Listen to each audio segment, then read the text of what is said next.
Islamic গানের মধ্যে music ব্যবহার করা যাবে কিনা?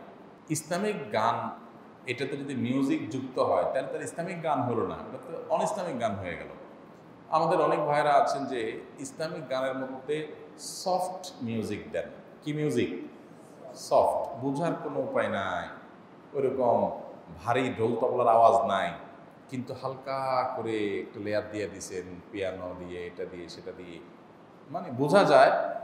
যারা খুব প্রাজ্ঞ, যারা এই বিষয়ে বোঝেন, তারা খেয়াল করলে বুঝেন যে এখানে সফট মিউজিক আছে, বাট খালি কানে শুনলে ওরকম মানে সাধারণ মানুষ বুঝতে পারেন না যে এখানে মিউজিক আছে কিনা।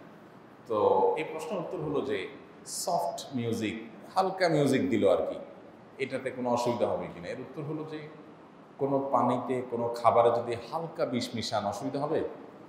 হালকা একটু একটু করে মিশান, প্রতিদিন এক ফোঁটা করে দিলেন, কি বলেন, অসুবিধা হবে? হবে। তো সফট বিষ এটা যদি আমাদের জন্য ধ্বংসের কারণ হয়, সফট মিউজিকও ধ্বংসের কারণ হবে, কোনো অবস্থাতে হালাল নাই। ইসলাম এত মিসকিন হয়ে যায় নাই যে ইসলামী সংস্কৃতি বা গান এটা টিকে রাখার জন্য হারামের কাছে যাইতে হবে, কোনো দরকার নেই। ইসলাম একেবারে পরিষ্কার। নবী সাল্লাল্লাহু আলাইহি ওয়াসাল্লাম বলেছেন, আল হালালু বাইয়িন ওয়াল হারামু বাইয়িন ওয়া বাইনাহুমা উমুরুন মুশতাবিহাত। হালাল একেবারে পরিষ্কার, হারামও পরিষ্কার, এটা করা যাবে, এটা করা যাবে।